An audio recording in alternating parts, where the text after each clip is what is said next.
What's up, guys, and welcome to another episode of the Powerhouse Mentality podcast. I'm your host. I'm Caitlin Kenneth Smith, and today we have a very special guest on the episode. We have Jared Hamilton. We're going to talk all about the science of sabotage and how to stop it. But Jared, give the listeners a little bit of an intro on who you are before we get into everything. Yeah, well, it's great to be here. I appreciate you having me on. So my name's Jared Hamilton. We were just talking about I'm from Indiana. Over here in the Midwest is a little cold, but the stuff that when it comes to intros are always interesting because I always think of it like a dating profile. Like, well, I'm a dog dad. I do this. I like long walks on the beach and playing with chainsaws or whatever. But no, when it comes to this kind of stuff, at the end of the day, it's really simple that I am fully convinced the reason where most people are not where they want to be has nothing to do with normal weight loss stuff. So I've spent the last, like at the time of recording this, like 13 or so years helping people get to the root cause of what's making weight loss impossible, which is specifically what I would label the inner game. Like I said, I've been a trainer in person, then transitioned my business online, and have literally been in the trenches with hundreds, if not thousands, of people by this point. And I am 100% convinced that our own psychology and inner game and headspace and subconscious patterns and programming is exactly why we're not where we want to be. So, I talk about that a lot with my clients too, how the inner work is more important, arguably, than the outer work sometimes, because the reality is, like, you can search Google and you can find all the information that you want about fitness and nutrition, but for some reason, so many people struggle with it. And that comes down to like that sabotage that we're going to talk about. Like, why do you feel like sabotage is so common, specifically in the fitness and nutrition space? well, so I don't think it's just common here. It's everywhere. Yeah. From a principle standpoint, it's anything you want to achieve, we sabotage. Whether it be you're single and really want a partner, whether you are trying to make more money, whether you are trying to grow your relationships, whether you are trying to lose some weight. It's any time we try to achieve things, there is an underlying level of sabotage that wants to set in because from a psychological standpoint, our minds gravitate to what's most familiar at the end of the day. So if like you've been single your whole life and have said men are pigs or women are terrible, and then all of a sudden you have a great one in your life, it's the pattern is, oh, let me push them away because it goes against the normal familiar because our brains want to keep us safe. So at the end of the day, if that's the big thing is because most people, to take it even deeper, because I have sabotage. Really, two of the main reasons for sabotage is number one, it's pattern driven because the mind gravitates to what's familiar. So if you've been overweight your whole life and now you've lost some weight, you've spent more time being overweight, so that's safer to your brain.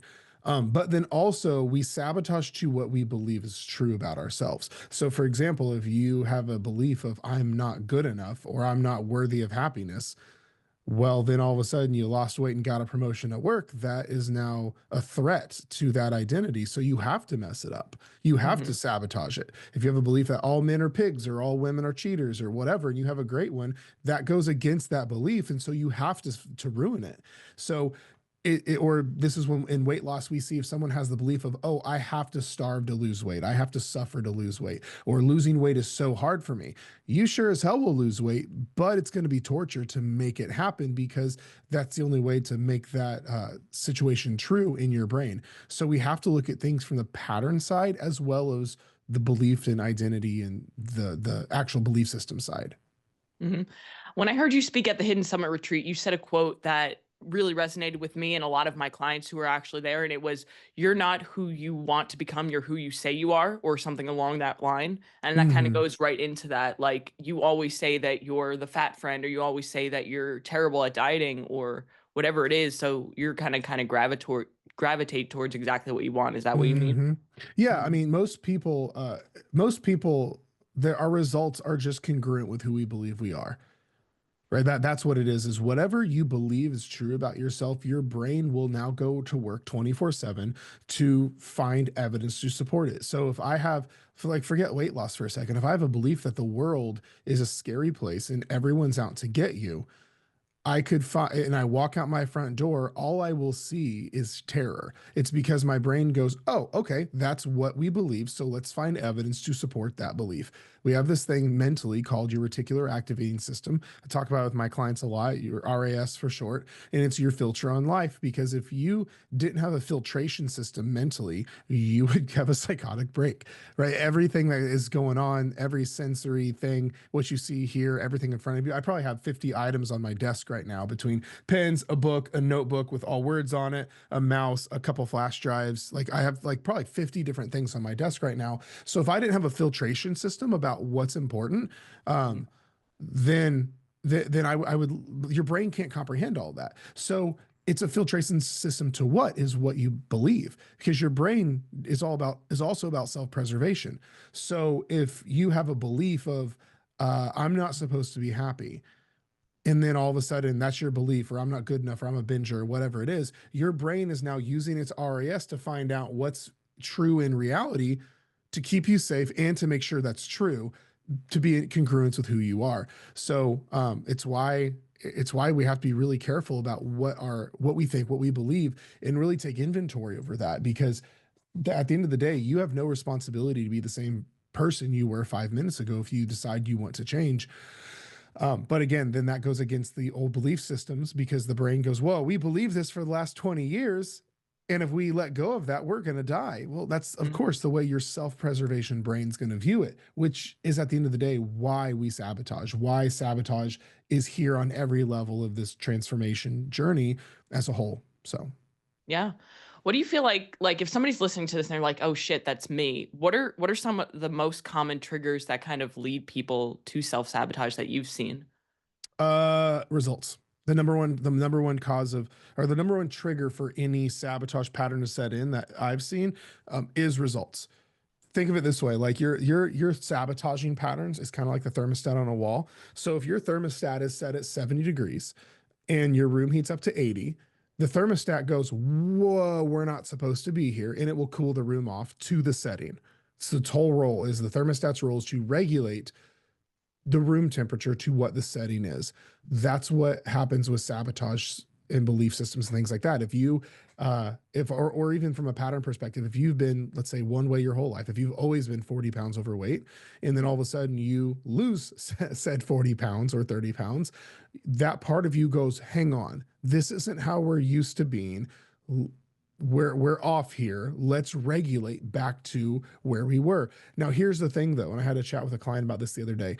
Most people think sabotage is this like abundantly clear, um, goes against logic thing. It's like, oh yeah, I'm going to smash the family size bag of Doritos and I know I shouldn't. Or Mhm. I know I need to go to the gym, I just don't want to. Where it's a little bit more conscious. It's a little bit more like that's abundantly clear, you're doing it. But sabotage is the other way around. It's so sneaky and it's so legitimate. It's you do really well, then your kids get sick and then you can't go to the gym. It's you're doing really well and you're working with your coach, but then all of a sudden a bill happens to hit and money's really tight. Now you want to cancel coaching. It's Mhm. it's things are you're finally starting to see some progress, but now you have the vacation, then the work trip, and then you have to now travel across the country to see your grandma. It's those kind of things. It seems random, and it's like, ha, woe is me. I can't believe this is happening. As soon as I start making progress, it's pretty calculated. It's how the pattern of self sabotage works. It's almost as if there's intelligence behind it, but that's just how it works. Is every time you start to do well, something always happens. Yeah. But usually the trigger is progress, because just like your thermostat, if the room is set at 70 and the room temperature is 70, thermostat shuts off. It doesn't have to do anything because it's good. Same thing here. It's why you always sabotage right back to where you were. You don't sabotage 50 pounds over where you were. You sabotage to like 5 or 10 pounds of where you were. You sabotage back to exactly square one, not square -10. So, Mhm. Yeah, so do you find that, like, when life gets a little bit more stressful and we have maybe an obstacle thrown in our direction when we're seeing results, that's kinda when things start to get backtracked a little bit? Or can it yeah, just be completely random? both. I mean, I think it's Yeah. all the above. But there's like a whole system with sabotage that I've been working on. So like if we have self sabotage, that's when like the bad things are happening. That's when like, oh, I gained the weight back, or like, Mhm. oh, I'm in the middle of my actions are falling off right now, or oh, I haven't been to the gym because life has been too, like that's in the middle of sabotage. The precursor to sabotage, though, is the way I teach is I label it drifting, because you drift into a sabotage because Mm, in a lot of cases it's like you don't see your hair growing out right now, right? But we know it is growing. That's how a lot of sabotaging behaviors are. It's like you start to just slowly drift and you have no idea. It's like mm, it's like if a plane makes a 2-degree turn or a 2-degree change in flight. Well, when you're 30,000 feet up in the air going 800 miles an hour, you don't feel that, but you'll end up thousands of miles off course at scale. If you're aiming at Hawaii, you'll end somewhere else in the ocean at just mm, 2 degrees with scale. It's the same thing here. Going, oh, you know what? I'm going to go from tracking calories to rounding calories. Over the course of 6 months, you will be in a completely different place. Going from going from keeping your promises to yourself to like maybe hit or miss if I feel like it, that's starting to drift. Or there's so many ways people do it, but then we drift before we sabotage. We start to have these small things we don't think matter, and they do matter. It would be like, imagine if you started, instead of brushing your teeth twice a day every day, you started once a day. It's not that you're still brushing your teeth, but mhm. that would absolutely make a difference in your oral health and your breath and all that. It's those kind of changes that lead up to sabotage. And it's one of those things that you don't necessarily notice until it's almost too late. Mm-hmm. It's death by a thousand cuts. It Mhm, wasn't the gash in your neck that made you bleed out in 10 seconds. It was a paper cut, another paper cut, another paper. It's literally death by a thousand cuts. You don't feel like it's that big of a deal, but all of a sudden it's like, wait, why am I? I'm not where I need to be. But it's scary because it leads people to this facade of I'm doing everything right, but I'm not making progress. I had actually had a call with a client the other day who when she in her check-in she was actually a little bit upset because she's like, all this life stuff is just hitting me, da, da, da, da, da, and she was actually a little bit triggered. But then by the time we had our call, like a day later, she had calmed down and she's like, I literally thought I'm not sabotaging, but I'm absolutely sabotaging. I thought it was this, but no, I'm literally just not being consistent and I'm making excuses. mhm. Like, that's awesome. Like, great that you came to that realization before we even talked. Because when a coach says that, you sound like an asshole. Yep. But it's those kind of things is how it can absolutely tamper stuff. So are sabotages and excuses kind of on the same exact line? That's a great question. Yes and no, they can be. Not all. Okay, not all excuses can be sabotage, but not all sabotage are excuses. For Mm, example, mom of six having all her kids get sick and her husband's traveling for work and she can't go to the gym. That is not an excuse right. by That's any pretty means. valid. Right. Like that, and that's how a lot of sabotage presents itself. Is it's so legitimate. It's like no, like I had a client that just went on a family vacation. As soon as they got from the family vacation, she had a work trip and she drives to her work, and then she had her family take care of when she got back. That's not an excuse by any means, but it goes back to where it does become an excuse is when we use one uncontrollable to derail the rest of our controllables, Mhm. right? Like I mean, I've been doing this for long enough. I have had clients, like if I had someone paint me the worst case scenario of a situation, I bet I could find a worse one a client's been through. Like the dad that has to handle his 3 kids while his wife is stuck in the hospital getting cancer treatments, Mhm. or this client with lupus and she can't even walk to the mailbox because she's in so much pain. Like, but at the end of the day, there's still even with crazy situations like that, there are still levels of controllables where most people sabotage is they take one thing that's not going very well and then they let that set the precedence for everything else. I'm too busy to go to the gym, so why even try to eat right? Versus we have to eat and drink to survive. So you can always stop when you're full. You can always not say fuck it and binge. You can always do breath work and regulate your emotions. You can always just make the best decision with what you have. But then this leads to the next sabotaging issue. That very balanced mentality goes against the belief in pattern of I'm an all or nothing person. I'm a perfectionist. I'm all in or all out. Because again, to make this thing full circle, if someone has life happen and then they normally either wave the all or nothing perfectionist flag, all in, all out, whatever, and they're like, no, I'm going to be a person of balance. I'm going to do my best. That goes against the pattern and it goes against their belief system. Mhm. So of course they sabotage and then they just say fuck it and continue to make bad decisions. So this is why it all comes down to what are your patterns that we need to stop, and what are your belief systems specifically about yourself, the kind of person you are from an identity perspective, and are those both in alignment with what you're trying to get and do. That's probably one of the most common things I see as a coach is like that all or nothing mindset that really derails people the most. So once somebody recognizes that they're sabotaging themselves, right? Once they kind of have that epiphany, what's the first step that they can use to try to break that cycle? We have to put an action that is a pattern break, because Mhm. I always say inner work is two parts. It's new information and uncomfortable action in opposition of the old conditioning. As in, if your pattern is let's say you lose motivation and you say fuck it, and you fall off and you just eat like an asshole. The new information is, oh, that's what I'm doing. That's wrong. That's not going to get me anywhere. But we can't information and intellectualize our way to inner work, right? We have to have the action piece in that as well. But the thing that actually rewrites mental software is you going against that. If the old pattern is I lose motivation, I fall off and don't do anything, you lose motivation and you follow the fucking plan. And then all of a sudden your brain going, what is going on? Mhm. That's Mhm. not like us. Why are you doing that? Oh, maybe that's not who we are anymore. And that's when the neurological software starts to change. It's the same reason why we have to face a fear to get over the fear. You cannot pamphlet the fear of heights. You cannot read about the mental and emotional and psychological reasons you shouldn't be scared to jump out of a plane, because your brain goes, we're gonna fucking die.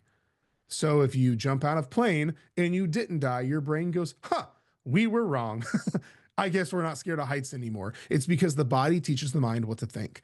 So when you are caught in this pattern of sabotage, we have to be aware of the pattern and then go against the pattern and then have time going against the old pattern, and your brain will eventually catch up to speed and go, oh, I guess that's not who we are anymore. Then the one thing that expedites this process is the results. If someone has a pattern of I'm scared of chocolate, once I start, I can't stop, and then I get them to lose weight eating chocolate, it expedites it even faster. So, Mhm. So it's like breaking the habit of being yourself. mm-hmm. Okay. Yep. So with that, w- what do you feel like? What are some strategies that you've seen that have helped with people? Maybe some specific examples of like pattern breakers that people can implement. So there's a framework that I teach my clients. I call it the stopping sabotage method specifically. Step one is, this is outside of identity work, because identity Mhm. work is its own thing. Like you need, like we Right. could talk about that after. But step one is, what's the pattern? You cannot escape a jail you don't know you're trapped in. And if you think you are the pattern, you're never going to break free from it. You have to realize, oh, I'm doing it again. But patterns always have a paper trail. Self sabotage has a paper trail. So I would say step one is, what do you do every time? Over the last 5 years, you've tried to diet, and every time you've fallen off, you've probably done 5 to 8 of the exact same things over and over again. As in, like maybe lost motivation, fell off, never made it past 30 days before life got busy, or the scale spiked and you said fuck it. The scale dropped and you said fuck it. Whatever the pattern is, write out on paper what always happens. Step two, because we need this is cumulative, we need the data. Step one, write out all the patterns, the top 5 or 6 things. Step two, I call it if this, then what. Now, patterns are going to come around again. If it's like I had a client of mine who started, and she said in the last 10 years, she's never made it more than 30 days on any program before Mhm. throwing in the towel. I go, well, it is going to be a hellacious 31 day 31 with me, because that pattern is going to come to kick you in the teeth, and we're not going to let it happen. And it's going to feel like a drug addiction. It is going to feel like everything is going to go wrong that day, and you are going to want to throw in the towel. And I forewarned her. So if this, then what? If this happens, then what are you going to do? You need to have the plan ready to go before you go into the emotionally charged place. I tell clients, this is the same reason you probably have the sex, drugs, and peer pressure talk with your kid way before you need to have it, is because you don't want them back behind the school, behind the dumpster, deciding whether they're going to take the drugs, get peer pressured, or whatever. You want them so ready to go. This way, they make their decision not in that emotionally charged place. So it's the same thing for you. We don't want to wait till we're sabotaging to have the plan. So if you know, hey, here are the top 5 ways I sabotage, then create if this, then what? If I lose motivation, then what? If I want to throw in the towel and quit, then what? If the scale spikes and I throw an adult hissy fit, then what am I going to do? And then create these little mini plans for the 5 or 6 things that you do every single time. Then step three Anticipate and execute, the hardest part. It's coming. It's like I always say, like this is maybe a very interesting analogy. I always say sabotage is like a woman's period. You know it's coming. You know exactly what it looks like, feels like, how it presents itself. So you basically have some stuff in place. You have your feminine hygiene products on deck. You know that you may be emotional. You're probably going to have the snacks that you want. You know you don't want to be out of ibuprofen. Like you have a little bit of a level of that, but you also understand it's part of being a woman. It's part of a healthy biological process. If you don't have your period, you're probably panicking, right? But you know it's what happens every single month.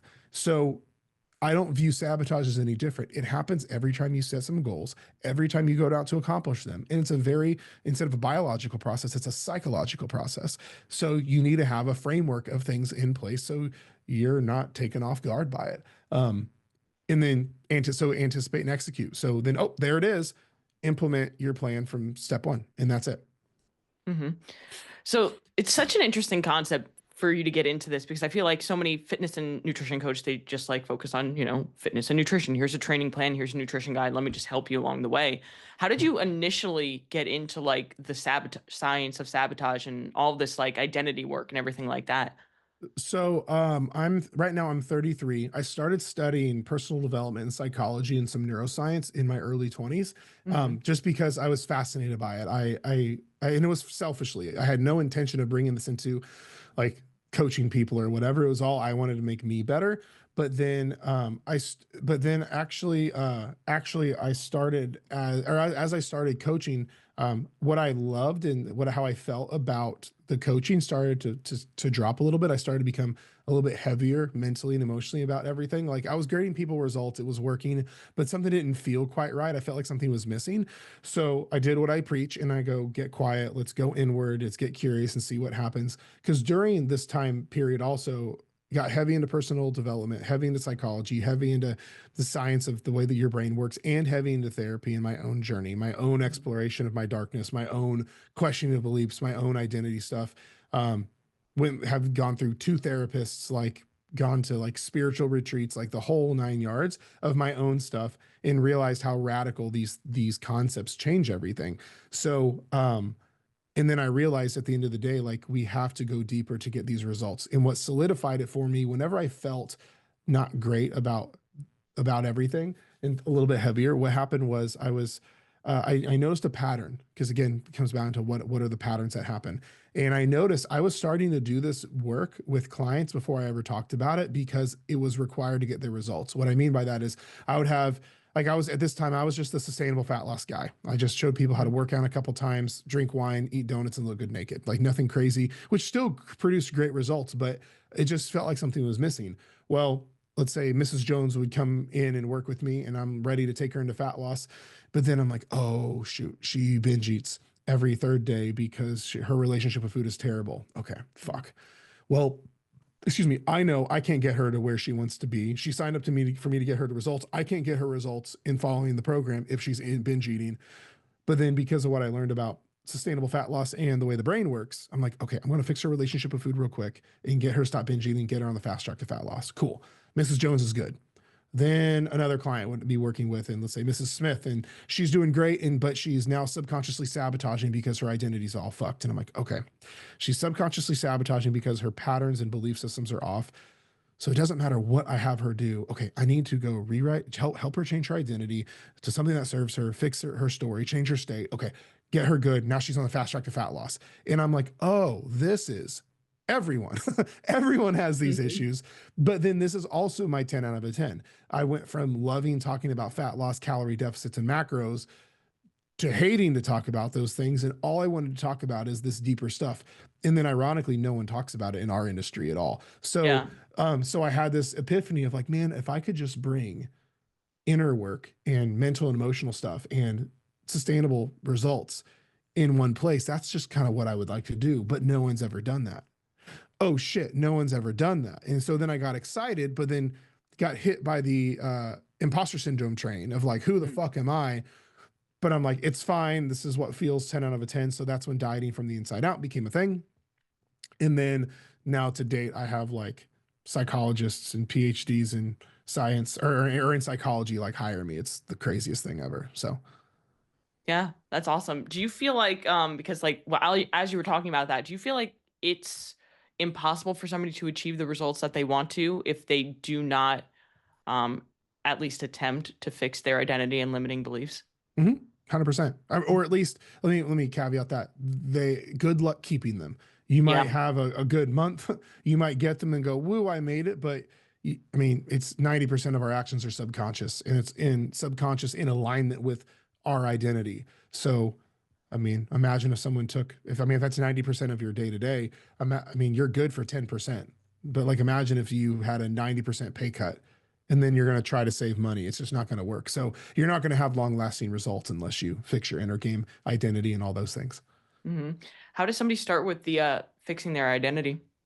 You have to decide who, so there's two parts to it. You have to decide either who you are or who you're not. They go kind of hand in hand. Hmm. So at the end of the day, most people's identity and their belief systems, they didn't actually put in place. Somehow you stay who you are because somehow you got here.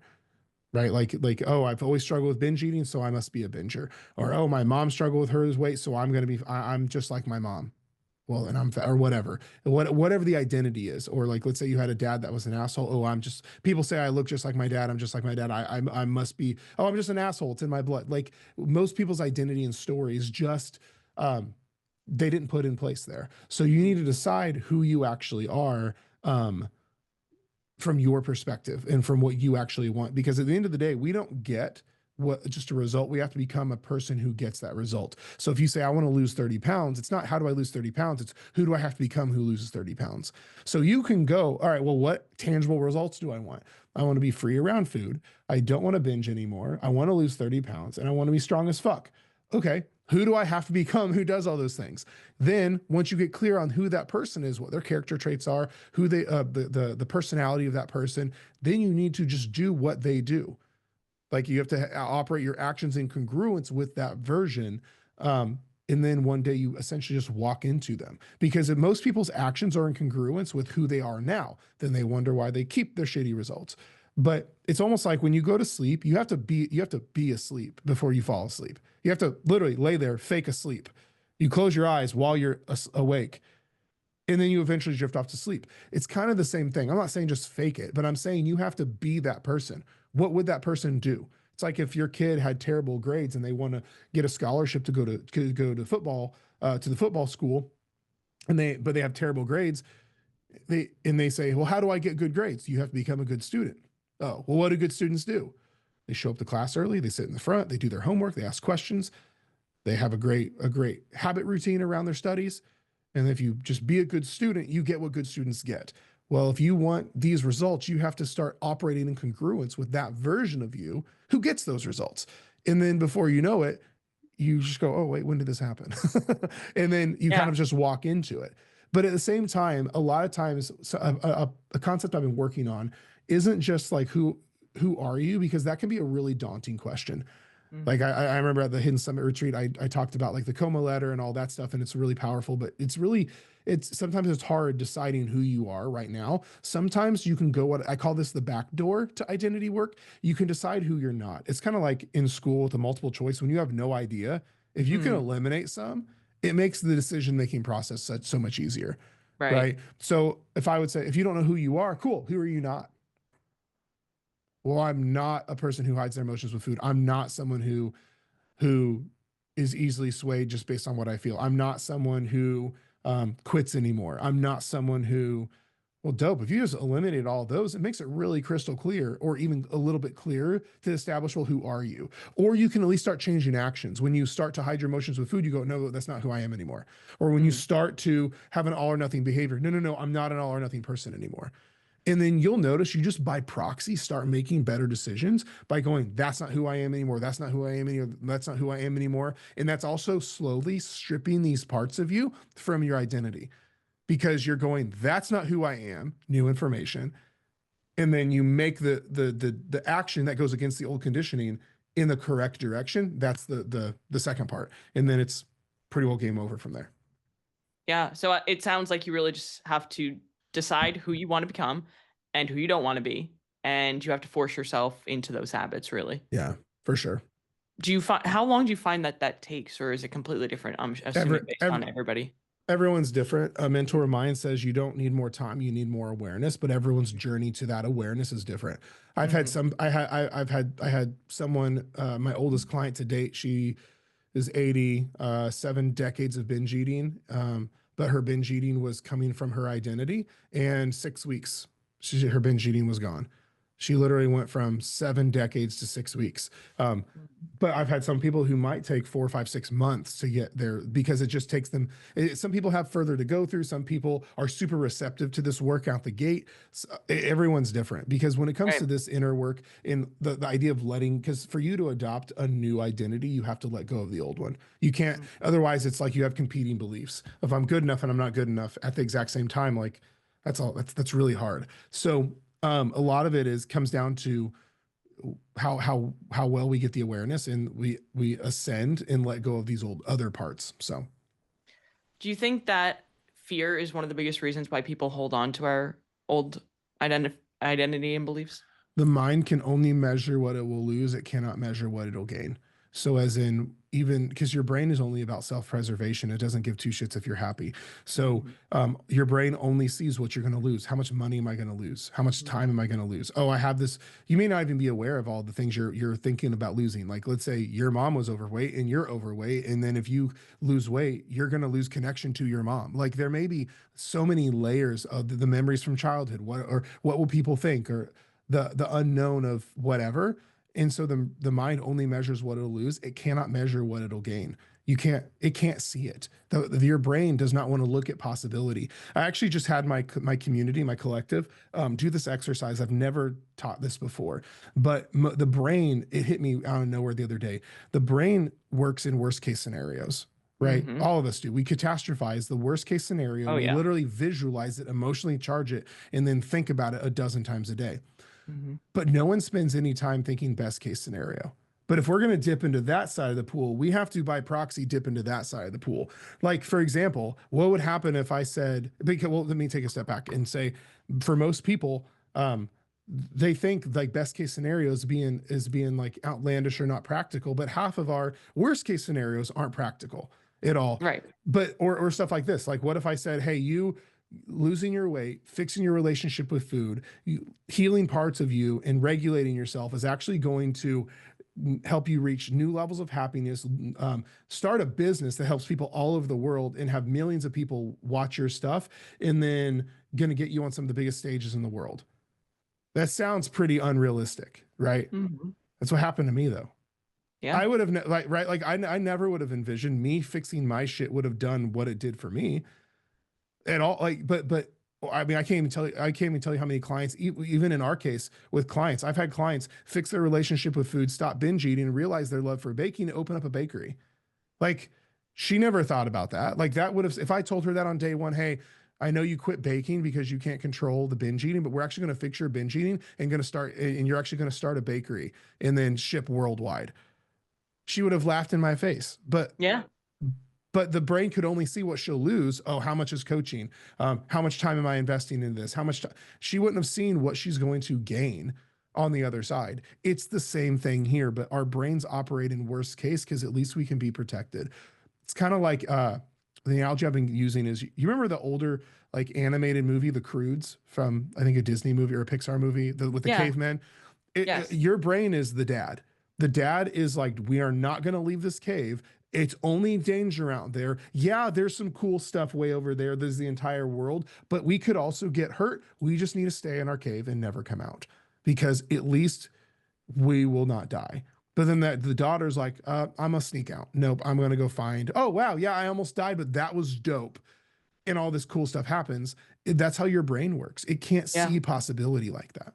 Hmm. And it sounds like a really miserable life to just like be afraid of everything at that But point. at least you won't die. That's how your Right. brain works. Like, cool, yeah, you're not going to be happy, but I just don't want us to die, and we might die if we're Mhm. happy. Yeah. Safety is the number one concern for your brain. Hmm. So I know you mentioned having a community, right? And having obviously you're a coach, I'm a coach. How important do you think it is to building a support system, having a community, having a coach when it comes to overcoming these things? I mean, it depends what I mean, I think it's really important, obviously. A lot of it comes down to what you prioritize. Yeah. If you want results that are faster, less friction filled, and without all the headache, is the fastest way is to go with someone. Um, like I mean, I literally for years now. I mean, some of the most amount of money I've ever spent is investing in other coaches and mentors or Yeah. things like that. It's because not everyone views it this way. I can always go make more money. I can't get my time back. The clients I talk to, they go, I wish I found you 20 years ago because that would have saved me 20 years of suffering. But they did it on their own, which is, or they tried it on their own, 20 years of horrible memories, avoiding photos, and their kids watching every decision they made. Like there's a lot that's in there. Like what's it costing taking longer? Yeah. Right? It's like imagine like even like from a school system, like everyone's like, oh, I want to go to college so I can learn and develop and get my career as fast as possible in the most sustainable way.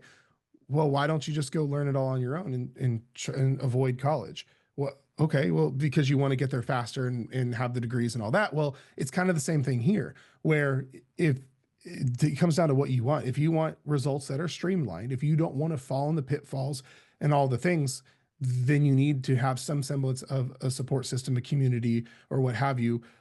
Otherwise, it's really hard to do, and this is why most people take their struggles to their grave, is because most people don't realize they only have so many L's in their tank before they run empty. Most people, like if I have people tell me so often, they're like, this is my last shot. I'm done trying. If this doesn't work with you, I'm literally giving up.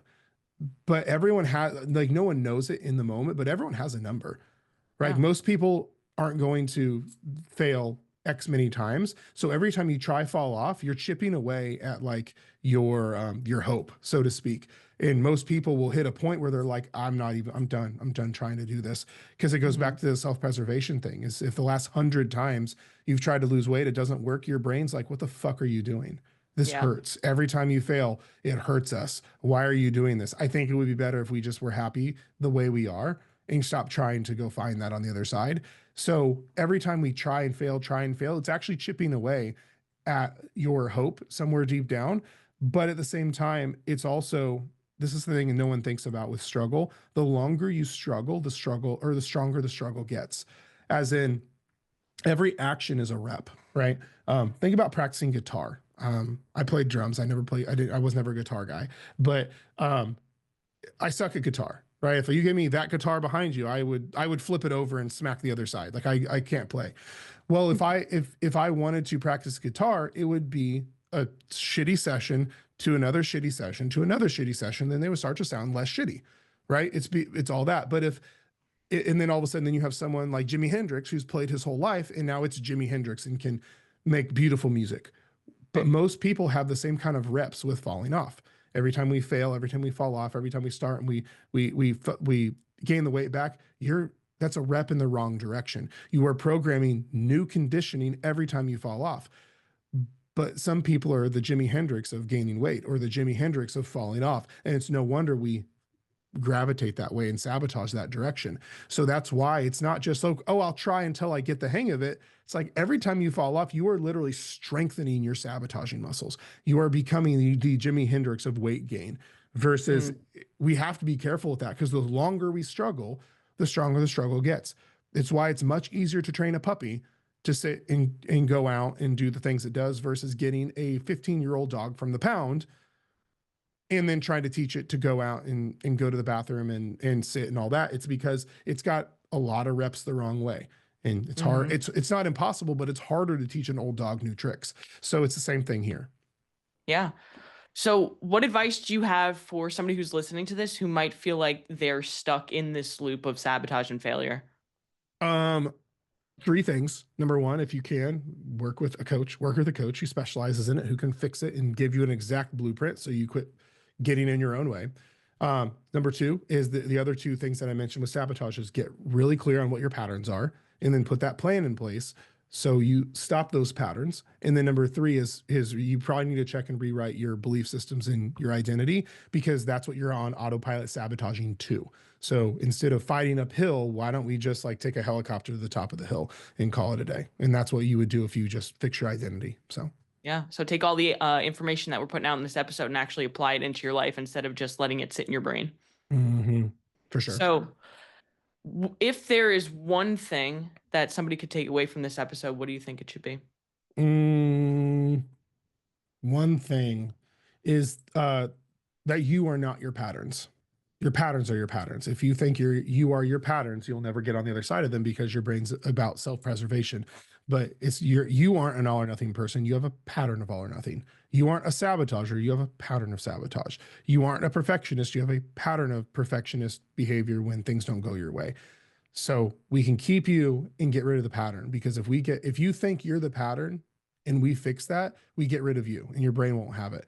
But you have to understand that you are not your pattern. Just in the same way you could make car noises, but that doesn't make you a car. You could, just because you binge eat doesn't mean you're a binger. You have a pattern of binge eating you picked up somewhere. So fix the pattern, keep you, and you call it a day. I love it. Awesome. Well, this has been such an incredible conversation, Jared, and I'm so excited that you were on the podcast today. But tell the people where they can find you, how they can work with you, etc. Yeah, I appreciate you having me on. So, if you guys like this and you want to listen to my podcast, that's where I go the deepest on this stuff. It's called Dieting from the Inside Out, and it's on all platforms. Otherwise, hit me up on Instagram and TikTok is where I post the most amount of content at Real Jared Hamilton on both. If you listen to me on here, just shoot me a message. I check all my messages, reply to all of them. And if you do want to see about what my programs look like, we could always have that conversation later. But otherwise, just follow me on those places. So. Awesome. Well, I'll put all of Jared's information down below in the show notes. And everybody listening, thank you so much for tuning in, and go out and do one thing that's going to take you one step closer to where you want to be.